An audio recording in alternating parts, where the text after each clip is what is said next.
Welcome di kelompok 12. Nama anggota: Você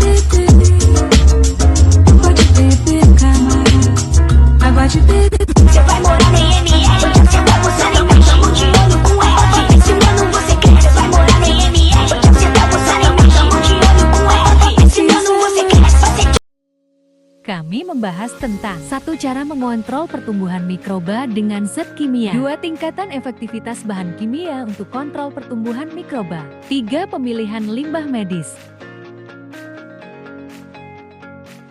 Selamat menyaksikan. Mikroba. Yuk kenalan dengan mikroba. Mikroba adalah organisme hidup yang sangat kecil. Biasanya hanya dapat dilihat dengan mikroskop. Mikroba mencakup berbagai jenis organisme, seperti bakteri, jamur, alga mikroskopi, dan virus. Mereka bisa hidup di berbagai lingkungan, mulai dari tubuh manusia, tanah, hingga air. Apa itu pertumbuhan mikroba? Pertumbuhan mikroba adalah proses di mana mikroba seperti bakteri, jamur, atau alga berkembang biak dan bertambah jumlahnya dalam suatu lingkungan tertentu. Proses ini biasanya terjadi melalui pembelahan sel atau pembentukan spora, tergantung pada jenis mikroba. Bagaimana cara mengontrol pertumbuhan mikroba dengan zat kimia? Untuk mengontrol pertumbuhan mikroba dengan zat kimia, biasanya digunakan bahan-bahan yang bersifat antimikroba, yaitu senyawa yang dapat menghambat atau membunuh mikroorganisme seperti bakteri, jamur, virus, atau protozoa. Beberapa cara yang umum dilakukan untuk mengontrol pertumbuhan mikroba dengan zat kimia antara lain: 1. Antibiotik digunakan untuk membunuh atau menghambat pertumbuhan bakteri tertentu. Contoh antibiotik yang sering digunakan adalah amoksisilin, tetrasilin, atau ciprofloxacin. Antibiotik ini bekerja dengan mengganggu proses metabolisme atau struktur sel bakteri. 2. Antiseptik. Senyawa yang digunakan untuk membunuh atau menghambat pertumbuhan mikroba pada jaringan hidup. Contoh antiseptik adalah alkohol, etanol atau isopropil, ovidona iodine, dan klorheksidin. 3. Disinfektan. Digunakan untuk membunuh atau menghambat mikroba di permukaan benda mati. Disinfektan yang umum digunakan antara lain klorin, formaldehid, atau pemutih. 4. Fungisida. Senyawa yang digunakan untuk membunuh atau menghambat pertumbuhan jamur. Beberapa contoh fungisida adalah chlorothalonil dan cyprinate-methyl. 5. Bakteriosin. Senyawa yang diproduksi oleh beberapa mikroba untuk membunuh bakteri lain, dapat digunakan untuk mengontrol pertumbuhan mikroba patogen. 6. Asam atau basa kuat. Beberapa asam atau basa seperti asam asetat, asam klorida, atau natrium hidroksida dapat digunakan untuk mengatur pH dan menghambat pertumbuhan mikroba. Hubungan pertumbuhan mikroba dengan zat kimia bisa bersifat menghambat atau mendukung. Zat kimia seperti disinfektan, antibiotik, dan pengawet dapat menghambat atau membunuh mikroba. Sebaliknya, zat kimia seperti karbohidrat, protein, dan mineral dapat menjadi sumber nutrisi yang mendukung pertumbuhan mikroba. Mekanisme kerja zat kimia dalam mengontrol pertumbuhan mikroba dapat dibagi menjadi beberapa cara utama, yaitu: 1. Pertumbuhan mikroba tidak terkendali. Mikroba patogen dapat berkembang biak dengan cepat, meningkat risiko infeksi pada manusia, hewan, dan tanaman. Kontaminasi makanan dan minuman bisa meningkat, menyebabkan penyakit bawaan makanan seperti keracunan makanan. 2. Mengganggu membran plasma. Membran plasma mengontrol masuk dan keluarganya zat dari dalam sel mikroba. Fenol, alkohol, dan surgaktan atau sabun deterjen dapat merusak membran, menyebabkan kebocoran ion dan molekul penting sehingga sel mati. 3. Menghambat atau merusak fotosintesis protein. Protein sangat penting bagi mikroba untuk pertumbuhan dan fungsi metabolisme. Antibiotik seperti tetrasiklin, Streptomycin dan kloromfenikol dapat menghambat sintesis protein, sehingga mikroba tidak bisa berkembang baik atau mati.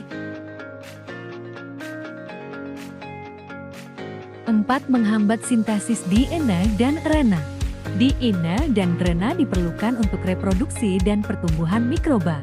Zat seperti rifampicin quinolone menghambat enzim yang diperlukan untuk replikasi DNA atau transkripsi RNA sehingga menghambat pertumbuhan mikroba.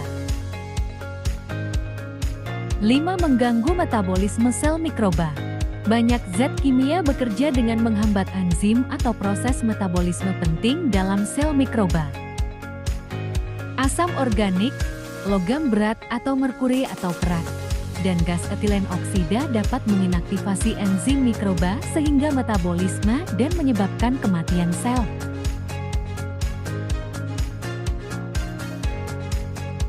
Tingkatan efektivitas bahan kimia untuk mengontrol pertumbuhan mikroba. 1. Sterilisasi. Sterilisasi adalah proses yang dapat membunuh semua mikroba, termasuk bakteri, virus, dan jamur. 2. Disinfektan. Disinfektan adalah proses yang dapat membunuh mikroba patogen, tetapi tidak dapat membunuh spora bakteri. 3. Antiseptik. Antiseptik adalah proses yang dapat menghambat pertumbuhan mikroba, tetapi tidak dapat membunuh mikroba. 4. Antimikroba. Antimikroba adalah proses yang dapat menghambat pertumbuhan mikroba, tetapi tidak dapat membunuh mikroba. Contoh bahan kimia untuk kontrol pertumbuhan mikroba. 1. Alkohol. Alkohol adalah bahan kimia yang dapat digunakan sebagai antiseptik dan disinfektan. 2. Hidrogen peroksida. Hidrogen peroksida adalah bahan kimia yang dapat digunakan sebagai disinfektan dan antiseptik. 3. Asam asetat. Asam asetat adalah bahan kimia yang dapat digunakan sebagai antiseptik dan disinfektan. 4. Klorin. Klorin adalah bahan kimia yang dapat digunakan sebagai disinfektan dan antiseptik.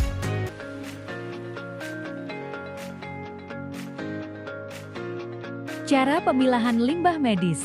1. Pemisahan limbah.